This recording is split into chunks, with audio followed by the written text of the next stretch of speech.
Hi guys, మా restaurant second branch అయితే పూజ జరుగుతుందన్నమాట. కొన్ని వర్క్స్ ఉన్నాయి, అవి కూడా కంప్లీట్ అయిపోయాక ఓపెనింగ్ పెట్టుకున్నాం అనమాట. ఇక్కడ నేను స్టెప్స్ ఎక్కుతున్నాను కదా, అది మండి అనమాట. పైకి ఎక్కితే మనకి మండి ఉంటుంది. రెస్టారెంట్ అడ్రస్ డీటెయిల్స్ కూడా నేను నెక్స్ట్ మినీ బ్లాగ్లో అప్లోడ్ చేస్తాను. మేము ఓపెనింగ్కి ఒక 5 days ముందు పూజను హోమం పెట్టుకున్నాం అనమాట. అండ్ ఆల్సో ఇక్కడ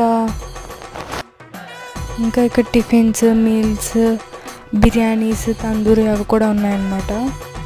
first branch Haveli multi cuisine restaurant beside Ramayya mess, opposite eagle bar, 5 route, Governorpet, Vijayawada. Phone number 8466863399 అనమాట. సో మీరు ఎవరైనా తినాలి అనుకుంటే ఫస్ట్ బ్రాంచ్ అనమాట ఇది. సెకండ్ బ్రాంచ్ అడ్రస్ డీటెయిల్స్ కూడా నేను నెక్స్ట్ మినీ బ్లాగ్లో పోస్ట్ చేస్తాను. అంతే ఇంకా వీడియో. Bye guys.